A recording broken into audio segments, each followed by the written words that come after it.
All right, your next comedian, he's a local favorite. Please clap those hands for the very funny Harrison Garcia.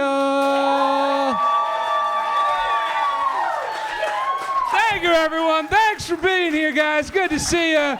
Yes, my name is Harrison Garcia. I know it's weird that my last name is Garcia, since I look like what would happen if a craft brewery came to life.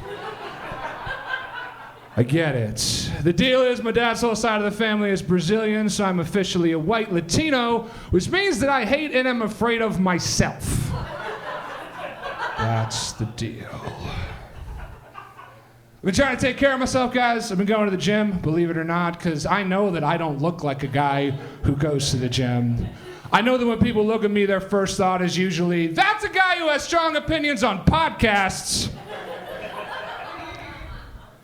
Those people are correct, all right? Nothing gets me more excited than screaming along to my favorite podcast in my car. Yes, I am Michael Barbaro, and this is The Daily from the New York Times. Yeah. If you've never screamed along to your favorite podcast like it's a pop punk song, do that on the way home tonight, all right? Do yourself a favor, guys. Yes.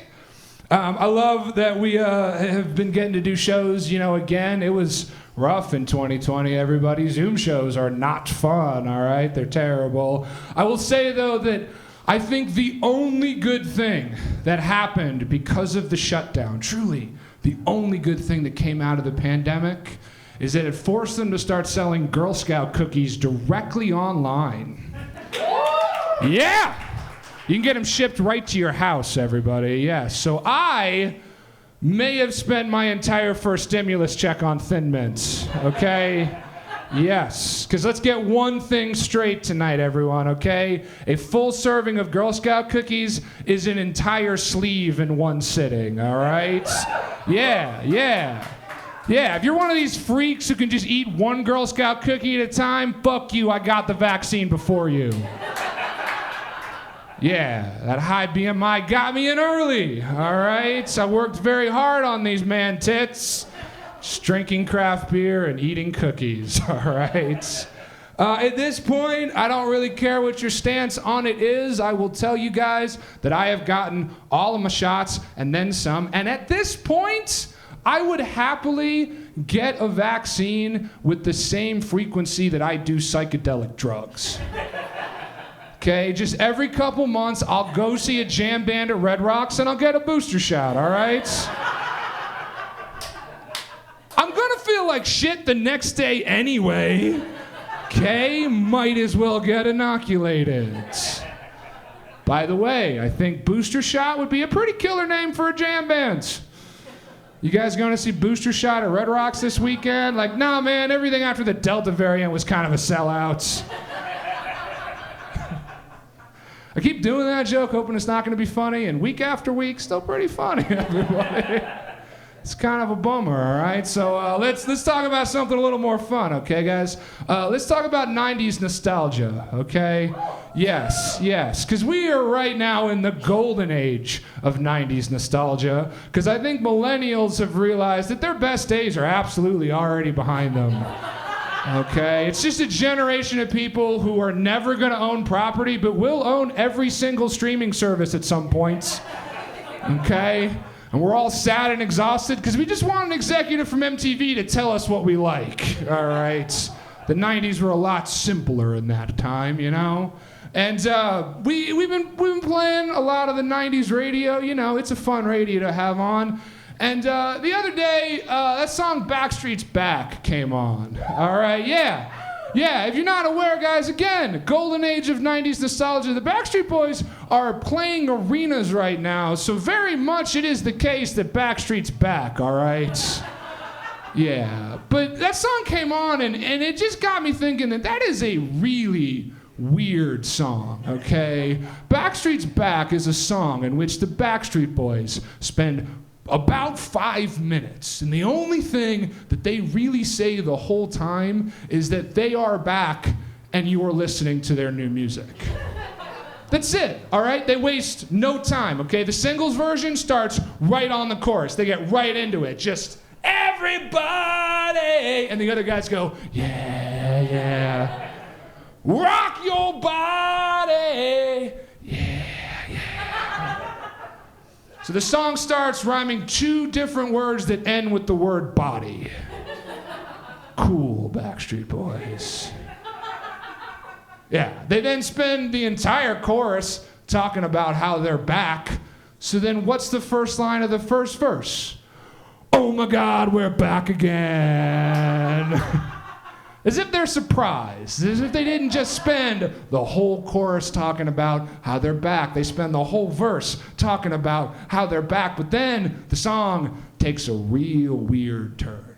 Because in the breakdown, one dude steps forward and asks a question, and all of his buddies just back him up, right? The first guy goes, "Am I original?" And all of his buddies go, "Yeah, yeah." "Am I the only one?" "Yeah, yeah." "Am I sexual?" "Yeah, yeah." Now to me, that just sounds like an incel support group. It's just a bunch of lonely dudes backing each other up. All right? And I did a lot of research for this one, okay? There are versions of this joke that go on for much, much longer, but I'm just gonna cut right to the chase. The craziest thing that I found out about Backstreet's Back, the song in which the Backstreet Boys are back and you are listening to their new music, that song was on their debut record. Back from what, Backstreet Boys? The Void? All right, but the synths were loud and the chorus was catchy, so no one did anything about it. We let the Backstreet Boys just tour around the world straight up lying to people unchecked, okay? And that is a problem that started in the 90s and very much continues today, okay? Backstreet Backs is absolutely not the worst example of this. There is a much worse example, and that is the song Achy Breaky Heart. Yes, yes, I don't care, because even in the 90s, most people agreed that Achy Breaky Heart was a piece of shit song, okay? And nobody did anything to stop it.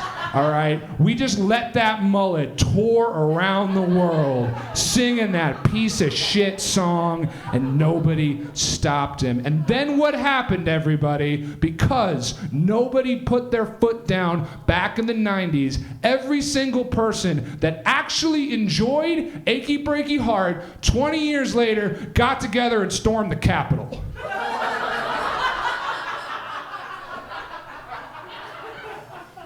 So from here on out, I guess what I'm saying is if you see something, say something, all right?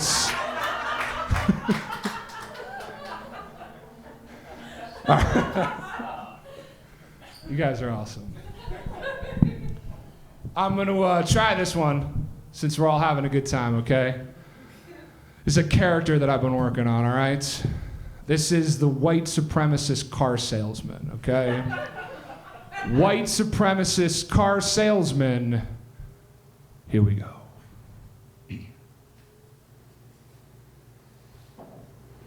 Horsepower!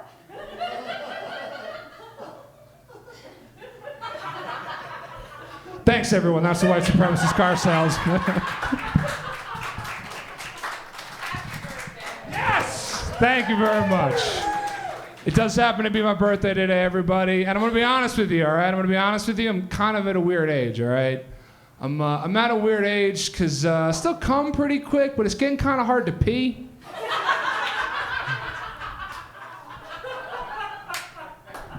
A couple guys staring at the floor right now like they have no idea what I'm talking about. All right, and for some of you up front, it'll happen. Give it a few years. It'll definitely happen. But it's all right, everybody. Like, I realize it's okay getting older, all right? You just got to kind of, like, embrace it and lean into it, you know? Yeah, just got to lean into it, all right? Like, the other night, I sat down to watch Netflix, like you do. And I don't know what I did to cause this, okay? But the very first recommendation from Netflix, for me, is the Mary-Kate and Ashley movie Passport to Paris. Yeah.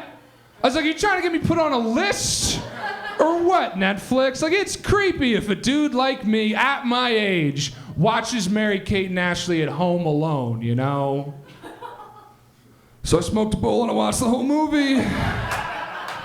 All right, it was fine. It was entertaining enough, you know? But what I'm really afraid of is that they're gonna remake Mary-Kate and Ashley, all right? And they're probably not even gonna get live twins to do it, all right? They're just gonna CGI 2 girls and we're all just gonna love it, okay? They're just gonna throw it on Disney Plus and everyone's gonna be like, sure, why not, okay? I don't want this to go fully into conspiracy theory territory, but I will say it was mighty suspicious that the whole world shut down in March of 2020, and then April 2020, Disney was like, you want to see your whole childhood or what?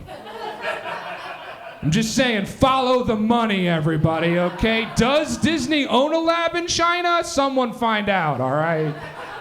Someone find out.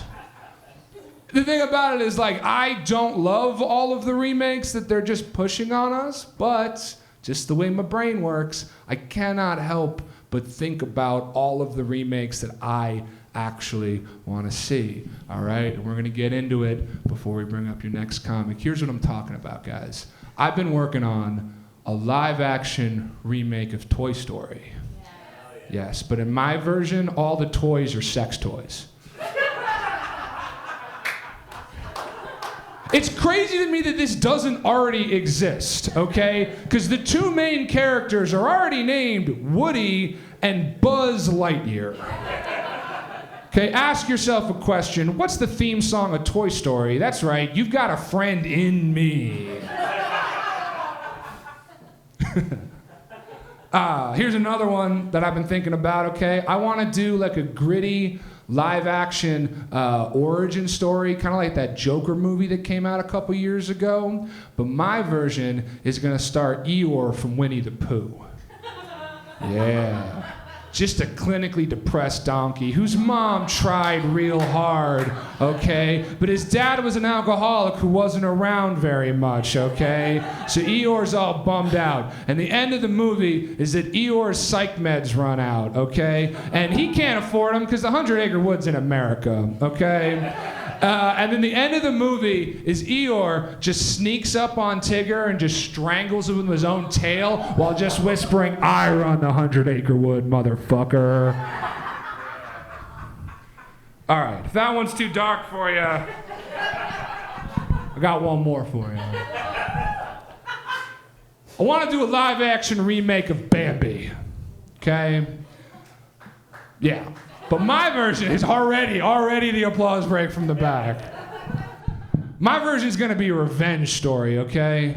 Yes, Bambi watches their mom get killed by that hunter and then goes off and trains for years. I'm talking about the montage where Eye of the Tiger plays and Bambi's just doing one-armed deer push-ups.